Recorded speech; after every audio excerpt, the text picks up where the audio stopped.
اگر یہ بات لگائیں بھی جو میں اب بات کروں گا، چونکہ ابھی اسی سٹرین میں کر رہا ہوں، یہ اس کو ایڈٹ کر کے آخر میں لگائیے گا، اور کوئی بہت ہی جذبہ جہاد میں غلط بات کر جاؤں تو کاٹ دیجیے گا، ٹھیک؟ افسوس یہ ہے کہ قدرت اللہ شہاب جو ہیں، مانا کہ وہ بیوروکریٹ بھی تھے، مانا کہ ان کے ایک روحانی پہلو بھی تھا، لیکن یہ بھی مانا کہ وہ پاکستان کے بڑے حق میں تھے، اور وہ پاکستان کے بارے میں لکھ گئے ہیں، اور بڑے درد سے لکھ گئے ہیں، تو اور مستقبل کے بارے میں بھی لکھ گئے ہیں، اور ساری زندگی انہوں نے پاکستان ہی کے لیے کام کیا ہے، جہاں کہیں بھی وہ تھے، اگر وہ چاہے وہ پریزیڈنٹ ہاؤس میں بیٹھے تھے، چاہے وہ کہیں سیکریٹری تھے، کہیں وہ ایجوکیشن سیکریٹری تھے، ان کی نگاہ میں ہر وقت ان کی رگوں میں پاکستان کی محبت دوڑتی تھی، اور ظاہر ہے وہ مسلم مومن آدمی تھا، نماز پڑھتا تھا، چھپ کے پڑھتا تھا لیکن پڑھتا تھا، اللہ کی بات کرتا تھا، رسول کی بات کرتا تھا۔ پر کیا یہ وجہ ہے کہ یہ ہمارے ترقی پسند ادیب جو ہیں سو کالڈ اور یہ ہمارے ادبی حلقے جو ہیں اور ہمارے جو ادبی ادارے ہیں قومی، انہوں نے آج تک کسی نے قدرت اللہ شہاب کا نام نہیں لیا، نہ کہیں تصویر لگائی، نہ کہیں نام لیا، نہ کہیں کوئی تقریب کی، اور حد یہ ہے کہ آپ ہی مجھے بتا رہے ہیں کہ کئی ایک نے انکار کر دیا کہ ہم قدرت اللہ شہاب پہ بات نہیں کر سکتے، ہم بزی ہیں، ہم جا رہے ہیں۔ یہ بڑے افسوس کی بات ہے، بہت ہی افسوس کی بات ہے، اور کیا کہیں کہ یہ جو بھی شخص خدا کا نام لے گا یا رسول کی بات کرے گا یا پاکستان سے محبت کی بات کرے گا تو وہ اس کو آپ ادیب نہیں مانیں گے، اس کو آپ باہر نکال دیں کہ ادب کی سفر سے، تو یہ تو کوئی بات نہ ہوئی، پھر تو علامہ اقبال بھی باہر نکل گئے نا۔ تو مجھے اس بات کا بڑا رنج ہے کہ میں نے یہ دیکھا ہے کہ ہماری یہ اکیڈمیاں ہیں، ہمارے بڑے بڑے ادارے ہیں، انہوں نے کبھی قدرت اللہ شہاب کا نام نہیں لیا، کبھی ان کی کوئی تصویر کہیں میں نے لگی ہوئی، ٹرکوں پہ تصویریں لگی ہوئی ہیں، بسوں پہ تصویریں لگا لگا کے چلتے ہیں ایسے لوگوں کی جو ابھی زندہ ہیں، لیکن میں نے کبھی نام نہیں سنا قدرت اللہ شہاب کا، اور بیشتر لوگ یہی کہتے او جی وہ تو بڑا بیوروکریٹ آدمی تھا، وہ اس کے کئی پہلو تھے۔ اچھا بات یہ ہے کہ آپ میرے پاس آ گئے ہیں جناب قدرت اللہ شہاب کی بات، میں کیا بات کروں ان کے بارے میں؟ وہ میرے استاد محترم تھے، وہ میرے مینٹر تھے، وہ میرے بزرگ تھے،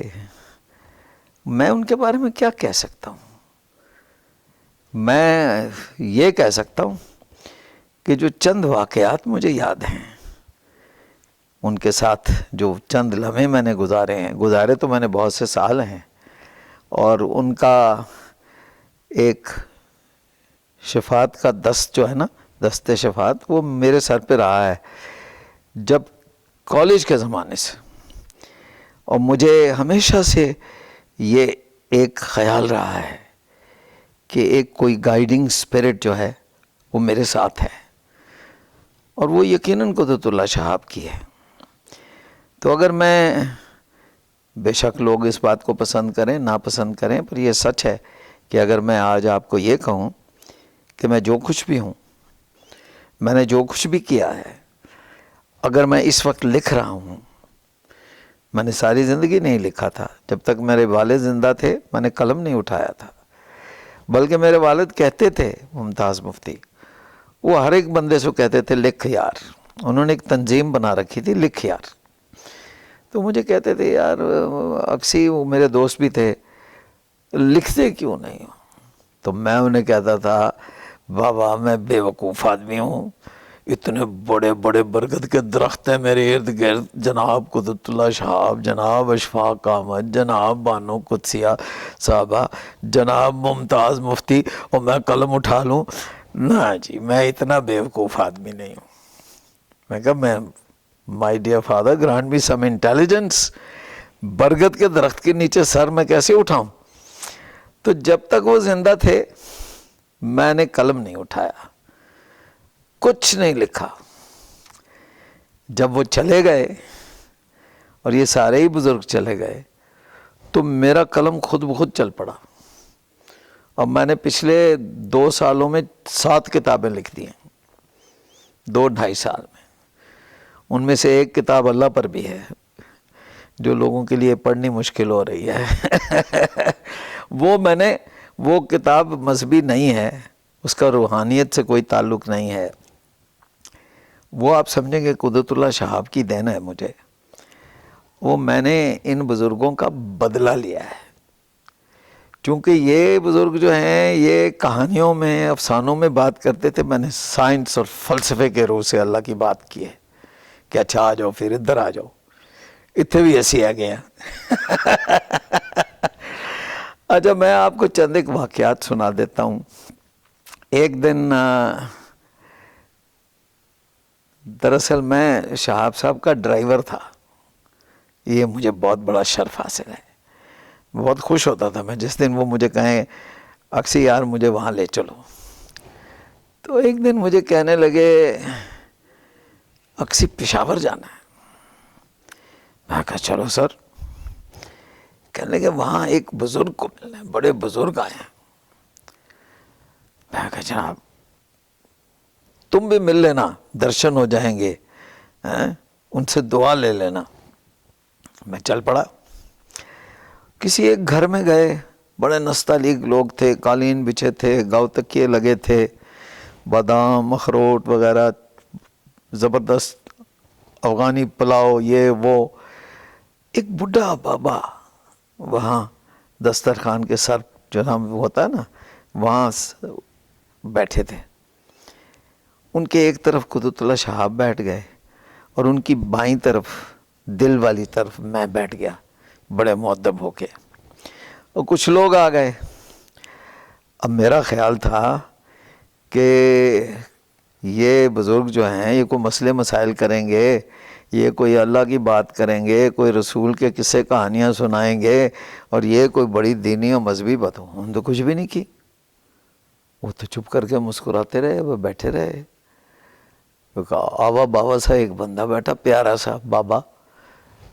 تو میرے دل میں خیال ہے میں کہ یہ شہاب صاحب مجھے کہاں لے آئے ہیں، اے بزرگ، اے تو بابا، یہ تو اس کو تو اپنا شعور نہیں ہے، تو یہ بابا یہ کہاں سے بزرگ آ گیا۔ جب میں نے بالکل اس کو ڈسکارڈ کر دیا دل سے کہ یہ بزرگ ہو ہی نہیں سکتا، یہ شہاب صاحب مجھے کسی غلط جگہ پہ لے آئے ہیں، تو کسی مجلس میں جو حاضرین تھے ان میں سے ایک بندے نے رسول پاک کا نام لے لیا۔ بس جی نام لینا تھا تو میں نے دیکھا کہ اس بزرگ کا بابے کا دل جو ہے یوں مجھے نظر آ رہا تھا، آئی کوڈ سی کہ کتنی ہلچل وہاں، اور زاروں قطار رونا شروع ہو گئے، بابا جی زاروں قطار رونا شروع۔ اس کے بعد وہ جی ہم بڑی مشکل سے بابا جی کو ہم نے اس کو قابو میں آئے تو باہر نکلے، تو شہاب صاحب کہنے لگے اکسی یہ صاحب دعا تھے۔ تو ہمارا جو تصور ہے نا بزرگ کا، اس دن سے میرا تو تصور ہی بدل گیا بزرگ کا۔ کئی یہاں بابے بزرگ بیٹھے ہوئے ہیں، بڑے بڑے جامے پہنے ہوئے، تسبیحاں لٹکائی ہوئی، داڑیاں بنائی ہوئی، جی لمبے لمبے جبے پہنے ہوئے، ڈرامے کیے ہوئے، جب ان کے پاس جاؤ تو وہ بڑی تفسیریں بیان کرتے ہیں، بڑی بڑی دلیلیں دیتے ہیں، بڑی بڑی باتیں کرتے ہیں، بڑے بڑے فلسفے بیان کرتے ہیں۔